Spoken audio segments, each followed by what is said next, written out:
इस 9 साल के अंदर देश की दशा और दिशा दोनों बदल दी है नरेंद्र मोदी जी ने। मैं इस तरह से देख रहा हूँ, हिंदू मुस्लिम करके 65 साल से कांग्रेस जीत रही थी। सबसे बड़ा नुकसान देश को 1947 इन कांग्रेसी दलालों ने अपनी सत्ता के चक्कर में एक भारत देश के टुकड़े कराकर एक पाकिस्तान बना दिया था। इनके जो आका हैं वो सीधे सीधे पाकिस्तान में बैठे हैं। जो बेवकूफ़ कॉर्पोरेटर के लायक नहीं है, लोग उसको प्राइम मिनिस्टर की शक्ल देना चाह रहे हैं। आज भी वो पप्पू कहलाते हैं, 54-55 साल के हो गए हैं। परंतु कुछ लोग तो आरोप लगाते हैं कि जैसे कि जब से सरकार बनी है बुलडोजर मुसलमानों के ऊपर ही चलता है। अब देखिए, जो क्राइम करेगा कानून सबके लिए बराबर है। कानून से तो कोई बच नहीं सकता ना जी। नाजायज तो किसी के साथ हुआ नहीं होगा और ना होगा जी। आप युवा हैं, आप कैसे देखते हैं? बिल्कुल, मैं इस तरह से देख रहा हूँ कि पिछले 65 साल के अंदर जो देश को डुबाया था कांग्रेस सरकार ने, इस 9 साल के अंदर देश की दशा और दिशा दोनों बदल दी है नरेंद्र मोदी जी ने। मैं इस तरह से देख रहा हूँ। बड़ी बात कह रहे हैं आप? मैं बड़ी बात नहीं कह रहा हूँ। अभी जैसे कि आप कह रहे थे कि हिंदू मुस्लिम तो 65 साल से कांग्रेस कर रही है। हिंदू मुस्लिम करके ही तो जीत रही थी 65 साल से कांग्रेस। हिंदू मुस्लिम करके 65 साल से कांग्रेस जीत रही थी। हिंदू मुस्लिम जो हुआ है देश के अंदर, वो कांग्रेस पार्टी ने किया है कि देश के अंदर सबसे बड़ा दंगा, सबसे बड़ा नुकसान देश को 1947 इन कांग्रेसी दलालों ने अपनी सत्ता के चक्कर में एक भारत देश के टुकड़े कराकर एक पाकिस्तान बना दिया था। उसमें हज़ारों लाखों की तादाद में इनोसेंट हिंदू मुस्लिम मरा था। किनकी? इन कांग्रेसी सत्ताधारियों के चक्कर में। उसके बाद कह रहे हो कि हिंदू मुस्लिम कौन कर रहा है? ये अमेरिका के दलाल हैं ये। और ये सीधा सीधा पाकिस्तान, इनके जो आका हैं वो सीधे सीधे पाकिस्तान में बैठे हैं। जो इनके आका बोलते हैं कांग्रेस पार्टी वैसा ही करती है। क्यों? मणिशंकर अय्यर तो पाकिस्तान में जाकर के उन्होंने बोला ही था कि कांग्रेस को जिताओ, बीजेपी को भगाओ। तो वही तो कह रहा हूं कि सही मायनों के अंदर ये कांग्रेस पार्टी, इससे देश को खतरा है। अगर देश को बचाना है तो 2024 में भारतीय जनता पार्टी की सरकार बनना चाहिए। मोदी जी को आना चाहिए। बिल्कुल, मोदी जी को आना चाहिए। ऐसा क्या देखा आपने मोदी जी के अंदर? मोदी जी के अंदर क्या नहीं देखा? इस 9 साल के अंदर, पिछले 65 साल के अंदर 2014 तक मुसलमानों की हालत SC ST दलितों से बदतर हो रखी थी कि मुसलमानों के साथ इतना जुल्म किया जा रहा था कि मुसलमान को कारोबार से दूर रखा कांग्रेस पार्टी ने, एजुकेशन से दूर रखा, सरकार की भागीदारियों से दूर रखा। तो मुसलमान की तो हालत ख़राब करके रख रखी थी कि गूगल के ऊपर एक सच्चर कमेटी की रिपोर्ट पड़ी है। वो सच्चर कमेटी की रिपोर्ट अगर मेरे मुस्लिम भाई पढ़ लें तो मैं कह रहा हूं कि उंगली काट लेंगे दांतों से, जितना जुल्म इन कांग्रेसियों ने माइनॉरिटीज़ के ऊपर करा है। देश के अंदर अगर मुसलमानों का अगर कुछ विकास हुआ है तो इस 9 साल के अंदर विकास हुआ है। नहीं तो पिछले 65 साल के अंदर तो मुसलमान को बर्बाद करके रख रखा था इस कांग्रेस ने। कांग्रेस तो कह रही है कि इन्होंने देश बेच दिया, महंगाई बढ़ा दी। खरीदा किसने? देश किसकी औकात है देश खरीदेगा? तुम्हारी औकात है देश खरीदोगे? और ये इसकी अंडरटेकिंग आज भी भारत सरकार ही देखती है। तो किसने बेच दिया देश? देश किसी ने नहीं बेचा। देश तो ये खा चुके हैं लूट के। ये कांग्रेसी पिछले 65 साल के अंदर खा चुके हैं देश को लूट के। अब देख लीजिए, कहने का मतलब ये है, जमीन इन्होंने कहीं नहीं छोड़ा। घोटालों के लिए तो इनको क्या नाम है, पुरस्कार मिलना चाहिए, अवार्ड मिलना चाहिए कि जमीन के अंदर नहीं छोड़ा। कोयला घोटाला जमीन के अंदर, कॉमनवेल्थ घोटाला क्या नाम है, 70,000 करोड़ कॉमनवेल्थ घोटाला जमीन के ऊपर, इंस्पेक्टर टूजी घोटाला आसमानों के ऊपर, हवाओं के ऊपर। कह रहा हूं इन्होंने देश को बर्बाद करा है, सिर्फ बर्बाद करा है। देश को अगर आबाद करने वाला अगर कोई अगर बंदा आया है वो तो प्राइम मिनिस्टर श्री नरेंद्र मोदी है। देश को आज देख लीजिए, देश की हालत, आज देश की हालत देखिए और आज से 65 साल पहले देश की हालत देखिए। उस टाइम में क्या हालत थी देश की और आज क्या हालत है देश की। कि प्राइम मिनिस्टर नरेंद्र मोदी के टाइम के अंदर ही चंद्रयान 3 लैंड करता है, सेफ लैंडिंग। ठीक है, इसका श्रेय सारा साइंटिस्टों को जाता है, लेकिन साइंटिस्टों को भी फ्री हैंड किसने किया था? आदरणीय प्राइम मिनिस्टर श्री नरेंद्र मोदी ने। कि ये G20 सम्मेलन हमारे देश के अंदर बड़े गौरव की बात थी कि G20 सम्मेलन हमारे देश के अंदर हुआ, जिसकी सदारत आदरणीय प्राइम मिनिस्टर श्री नरेंद्र मोदी जी ने की। कि ये कांग्रेसी ये मोदी जी को कुछ समझ नहीं रहा है। पूरा विश्व मोदी जी का लोहा मान रहा है। पूरे विश्व के जितने भी राष्ट्रपति, प्राइम मिनिस्टर हैं, आज मोदी जी की जय जयकार कर रहे हैं, मोदी जी को प्रणाम कर रहे हैं और मोदी के साथ कंधे से कंधा लगाकर खड़े हैं। तो जैसा कि आपने कहा कि पूरे देश के राष्ट्रपति हैं, हमने तो ये भी देखा कि पापों के राष्ट्रपति तो पैर तक छूते हैं, परंतु राहुल गांधी उनको पनौती भी तो कह देते हैं। पनौती राहुल गांधी असल में सबसे बड़ी चीज़ बताऊं, मैं तो इनको लीडर मानता ही नहीं। ये तो मैं मानता हूं ये एक नाटक कंपनी के कुछ बंदे हैं, नाटक नूटक करते रहते हैं। अब जैसे कि पिछली बार देखा होगा इनके बयानबाजियां आते रहते हैं कि आलू से सोना बना देते हैं, आटा लीटर के भाव बिकवा देते हैं, आटा लीटर के भाव बिकवा देते हैं, वो क्या नाम है खेतों के अंदर टाइल लगवा देते हैं। तो ऐसे प्राइम मिनिस्टर को बनाओगे जो बेवकूफ़ कॉर्पोरेटर के लायक नहीं है, लोग उसको प्राइम मिनिस्टर की शक्ल देना चाह रहा है।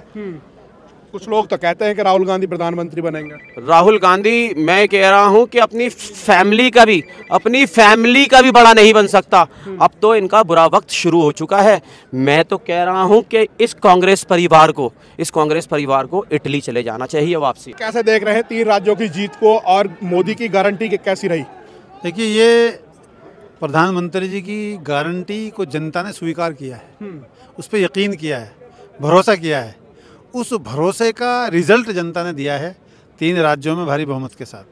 तो कैसे देख रहे हैं कि इसी गारंटी को लेकर के 24 की गारंटी भी बात कर रहे हैं कि 24 में भी वही बम्पर गारंटी देखने को मिलेगी, क्योंकि राजस्थान और मध्य प्रदेश में जिस तरीके की सोच रहे थे, जिस तरह से एग्जिट पोल आ रहे थे, उससे कहीं बम्पर लहर देखने को मिली। मोदी जी हैं तो मुमकिन है। 24 की ये तैयारी है, ये सेमीफाइनल था, 24 में फाइनल होगा। मतलब सेमीफाइनल और फाइनल जी। तो इंडिया का वर्ल्ड कप भी हुआ था, सेमीफाइनल जीते, फिर वहाँ पे पनौती शब्द भी देखने को मिला। उसको कब से मत जोड़ो, ये राजनीति है, वो खेल है। हाँ। खेल अलग होता है, राजनीति अलग होती है। तो खेल से ही तो राहुल गांधी ने पनौती शब्द लिया कि अगर वो नहीं जाते तो इंडिया वर्ल्ड कप जीत जाती। तो कौन हो गया पनौती? अब वो हो गए ना, जहाँ जहाँ उन राज्यों में वो प्रचार कर रहे थे तो वहाँ सोपड़ा साहब हो गया उनका। तो इसलिए किसी के बारे में अगर गलत शब्द इस्तेमाल करोगे तो उन पे भी पड़ सकता है ना, किसी भी चिपक सकता है। क्योंकि प्रधानमंत्री नरेंद्र मोदी के लिए ऐसे ऐसे शब्दों से नवाजा गया, कभी देश का गद्दार कह दिया गया, कभी देश का विरोधी कह दिया गया, कभी कातिल कह दिया गया, कभी अब पनौती कह दिया गया। इस तरह के शब्दों से प्रधानमंत्री को कभी बोलना चाहिए क्या?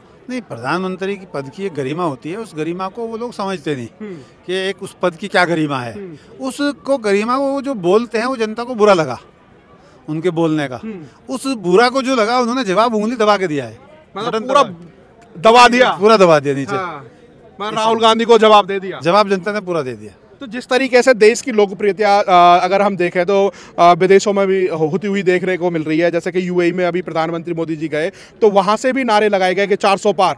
तो क्या देख रहे हैं 2024 में? बिल्कुल 400 पार ही देख रहे हैं। 400 पार देख रहे हैं। आज के रिजल्ट ने और दिखा दिया, यकीन कर दिया पक्का। भरोसा कर दिया आज के रिजल्ट ने भरोसा कर दिया। तो कैसे देखते हैं कि जिस तरीके से अगर हम बात करें कि जब से नरेंद्र मोदी सरकार बनी है, विपक्ष कहता है कि इन्होंने हिंदू मुसलमान की राजनीति की है, इसी वजह से ये जीतते हुए आ रहे हैं, ऐसा है क्या कुछ?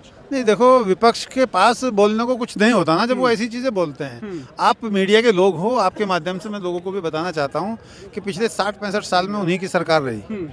उस सरकार में उन्होंने मुसलमानों को क्या दिया? सचर कमेटी की रिपोर्ट, उसमें क्या है कि मुसलमानों की हालत दलितों से बदतर हो गई। किसने कराई? 14 के बाद क्या आप रिजल्ट उठा के देखो, इस सरकार ने जो भी नीतियां बनाई, जो भी स्कीमें लाए, वो उसमें सबका साथ, सबका विकास दिखाया। अगर मकान दिए हैं गरीबों को, वो हिंदू को भी दिए, मुसलमान को भी दिए। राशन फ्री मिला, उनको दोनों को मिला, सबको मिला। सभी में धर्म में नहीं जाना चाहता। अब उनका वो जो कहने का नारा है वो सिर्फ नारा की हद तक है, और यहाँ प्रधानमंत्री जी का जो नारा है वो ज़मीन पे असलियत पहुँचाने की हद तक है। उसका रिजल्ट है आज तो लोग जो है, मीडिया का ज़माना है, सोशल मीडिया का ज़माना है, नेट का ज़माना है। प्रधानमंत्री जी ने जो जो स्कीमें लागू की हैं उनका फ़ायदा माइनॉरिटी के, खासतौर से मुसलमानों को कितना हुआ है वो नेट पे मौजूद है। एजुकेशन में क्या दिया वो नेट पे मौजूद है। तालीम में, सेहत में, मकान में, रोजगार में, राशन में, तमाम चीज़ें नेट पे मौजूद हैं। किसी के कहने सुनने के बहकावे में आने की जरूरत नहीं, चेक कर लो। क्या कहना चाहेंगे कि प्रधानमंत्री नरेंद्र मोदी जी ने कहा था कि एक हाथ में हम कुरान देंगे, एक हाथ में हम लैपटॉप देंगे, उन लोगों के लिए क्या कहेंगे कि हमारी सरकार आएगी तो हम देख लेंगे? नहीं, प्रधानमंत्री जी ने जो नारा दिया था उनको, प्रधानमंत्री जी को मालूम है कि हमारे देश में किस समाज को किस चीज़ की ज़रूरत है। तो उन्होंने वो नारा दिया और उसको, उस नारे को ज़मीन तक पहुंचा भी रहे हैं कि मुसलमानों को तालीम में, एजुकेशन में बराबरी की हिस्सेदारी मिले। उसका नतीजा देखो आपने, 15, 16, 17, 18, 19 में IAS IPS कितने मुसलमान निकल के आ रहे हैं, कितने बच्चे एजुकेशन की तरफ जा रहे हैं। तो एक हाथ में कुरान और कंप्यूटर आ रहा है और आएगा। फिर कुछ लोग तो फिर भी कहते हैं कि हमारी सरकार आएगी तो, जिनको कहना है वो तो कहेंगे ही। नहीं, उनको क्या कहना चाहेंगे आप? नहीं, अब उनके दिन लद गए। अच्छा, दिन लग गए उनके। उनको मौका जनता ने दिया, 60-65 साल जनता ने मौका दिया ना जी। उस 60-65 साल में क्या किया उन्होंने? फूट डालो राज करो, फूट डालो राज करो। अब लोगों को समझ में आ रहा है, लोग पढ़ रहे हैं, एजुकेशन आ रही है, तालीम आ रही है, अपने अच्छे बुरा समझने की सबको सलीका आ रहा है, पहचान आ रही है, तो अपने दिमाग का सब इस्तेमाल करके वोट कर रहे हैं, मशीन पे बटन दबा रहे हैं। आप मध्य प्रदेश का रिजल्ट उठा के देखिए, मुस्लिम बूथों को देखिए कितनी जीत के आए हैं, राजस्थान के मुस्लिम बूथों पर जाके देखिए कि बीजेपी के हक में कितना प्रतिशत वोट गया है। तो तालीम आ रही है ना, उनको विकास दिख रहा है ना, तभी लोग वोट कर रहे हैं। वहाँ तो मामा ने कहा था कि मेरे भांजे हैं, गले लगा करके बहनों को भी आशीर्वाद दिया, भांजों को भी आशीर्वाद दिया, तो रिटर्न बैक तो बहुत बड़ा बम्पर जीत दे दी, इसीलिए तो बम्पर जीत मिली है। हाँ। शिवराज सिंह चौहान जी लगातार जो काम कर रहे हैं वो सभी लोगों के लिए काम कर रहे हैं, ये पार्टी सब लोगों के लिए काम कर रही है। वो नारा भाई यूं ही नहीं है, सबका साथ सबका विकास, उसमें सबका विश्वास भी है, सबका प्रयास भी है, तो वो सहकार हो रहा है, मतलब सारा काम हो रहा है, पूरा हो रहा है और आता है और अच्छा होगा। अच्छा, इधर उत्तर प्रदेश में योगी सरकार है, उसको लेकर के आप क्या देखते हैं? देखिए योगी जी एक अच्छे कुशल मुख्यमंत्री हैं, जिन्होंने इतने बड़े स्टेट को, जितने बड़े मुल्क हैं और वो इतना बड़ा एक स्टेट है, उसको संभालना कोई छोटी चीज़ नहीं। अब आप जाओगे तो अब वहाँ भय खत्म हो गया, खुशहाल हैं लोग, भय का वातावरण चला, वो बदमाशी, वो डकैती, वो कट्टे लेके घूमना वो साइड हो गया है। सब लोग 24 घंटे कभी भी जाएं, कभी भी आएँ, कभी भी खाएं, कभी भी सोएं, कहीं भी रहें, ये माहौल वहाँ है उत्तर प्रदेश में। मतलब वो जंगल राज हुआ करता था, उसे खत्म कर दिया योगी जी ने। परंतु कुछ लोग तो आरोप लगाते हैं कि जैसे कि जब से सरकार बनी है बुलडोजर मुसलमानों के ऊपर ही चलता है। अब देखिए जो क्राइम करेगा, कानून सबके लिए बराबर है, कानून से तो कोई बच नहीं सकता ना जी, नाजायज तो किसी के साथ हुआ नहीं होगा और ना होगा। अब क्राइम भी करोगे और फिर उससे बचोगे कैसे भाई? तो क्राइम छोड़ के सच्चाई पर रोजी रोटी कमाओ, खाओ, मौज लो। मतलब मोदी योगी पे भरोसा है? भरोसा रखो, पूरा रहे हमें पूरा। जब से माननीय नरेंद्र मोदी जी प्रधानमंत्री बने हैं, सभी धर्म और जाति को साथ लेकर के चलने का काम कर रहे हैं, इसलिए नरेंद्र मोदी फिर आएंगे, अब प्रचंड बहुमत से आएंगे, 400 के पार जाएंगे। राहुल गांधी कह रहे हैं गठबंधन बन चुका है, पनौती जी की तो विदाई हो जाएगी। राहुल गांधी जी को क्या अक्ल है, वो प्रधानमंत्री क्या बनेंगे, कोई अक्ल का है वो लड़का। आज भी वो पप्पू कहलाते हैं, 54-55 साल के हो गए हैं, तो पर भी जो है वो पप्पुए कहलाते हैं। तो इसलिए उन सब का कहीं कुछ नहीं होगा। जब तक नरेंद्र मोदी हैं तब तक कोई उनका जो है कुछ नहीं कर सकता है। इन सब खाली ख्वाब देखे, प्रधानमंत्री का प्रधानमंत्री बनने वाले नहीं हैं। 24 में कह रहे हैं अब की बार गुफा भेज देंगे मोदी को। सब जितने चोर उचक्के हैं सब एकत्रित हो गए हैं, क्योंकि इन सबको घोटाला करने में अभी बन नहीं रहा है, इसलिए सब एक हो करके घोटाला करने का रणनीति के तहत सब एक हुए हैं। और ये नरेंद्र मोदी होने नहीं देंगे। देश का जनता बहुत जागरूक है, नरेंद्र मोदी को प्रचंड बहुमत से तीसरी बार फिर जिताएंगे। मतलब जवाब देगी जनता? बिल्कुल देगी। और एक बिहार में जो है नीतीश कुमार जी हैं, वो भी सपना देख रहे हैं कि प्रधानमंत्री बनने का, और वो विधानसभा में ऐसा बयान वो देते हैं महिलाओं के ऊपर कि सुन करके जो है ना, अब क्या बोलिएगा, वो बोलने लायक भी। बिहार की जनता जवाब देगी नहीं देगी? बिल्कुल बिल्कुल, बिहार की जनता एकदम से देगी, और जो है नरेंद्र मोदी को 40 का 40 सीट जीता है। नीतीश कुमार कह रहे हैं हमारा दिल्ली का रास्ता साफ हो गया है। नीतीश कुमार का बिहार का भी रास्ता साफ नहीं हुआ है। कभी वो चुनाव जीत करके आए हैं, पिछले दरवाजा से आकर के वो मुख्यमंत्री बनते हैं, और वो भी भारतीय जनता पार्टी का देन है जो कि वो मुख्यमंत्री बने हैं। आज जिस दल में वो गए हैं, जिसके चलते जंगल राज को हटाने के लिए जदयू और भाजपा एकत्रित होकर के हटाए, और इसके बाद फिर उसी दल में वो चले गए हैं, तो वो क्या विकास पुरुष, विनाश पुरुष हैं नीतीश। हमने तो बिहार की काया पलट कर दी। उनका मानसिक संतुलन अब बिगड़ गया है। उम्र होने के बावजूद भी इस तरह मानसिक संतुलन नहीं बिगड़ता है जितना कि नीतीश कुमार का मानसिक संतुलन बिगड़ गया है। और वो भी क्या, प्रधानमंत्री का ख्वाब देखने के चक्कर में, वो ख्वाब देखते देखते उनका मानसिक संतुलन खो गया है। अब वो किसी लायक नहीं है, मुख्यमंत्री के भी लायक वो नहीं है। तो क्या लग रहा है कि जिस तरीके से कह रहे हैं गठबंधन बन रहा है, मोदी को हटाएंगे, दिल्ली का रास्ता साफ करेंगे, आज किसी को जो है नींद नहीं आएगा। जितना जो है इंडी गठबंधन का था, किसी को चैन नहीं मिलेगा, नींद नहीं आएगा रात भर। वो यही सोचते रहेंगे कि हम लोग जितना चोर हैं जमा हो रहे थे, लेकिन ये राजस्थान, छत्तीसगढ़, ये सब जो है ना, हम लोग मध्य प्रदेश सब चकनाचूर कर दिया। तो यहाँ से शुरुआत हुआ है। मोदी की जो बम्पर लहर है वो बरकरार 24 में बरकरार ही तो देखने के लिए मिल ही रहा है कि राजधानी ऐसा जगह में तो वो होते रहेगा। उसके लिए कुछ नहीं, नरेंद्र मोदी को 2024 में भी पूर्ण बहुमत से सरकार बनेगा, इसमें कोई डाउट नहीं है। जनता बहुत जागरूक है। फिर से ऐसे ही व्यक्ति को, ये देवतुल्य है, जितना इनका जो है बड़ाई कीजिए वो कम है। आज के ये कलयुग का देवता है। धन्यवाद धन्यवाद धन्यवाद।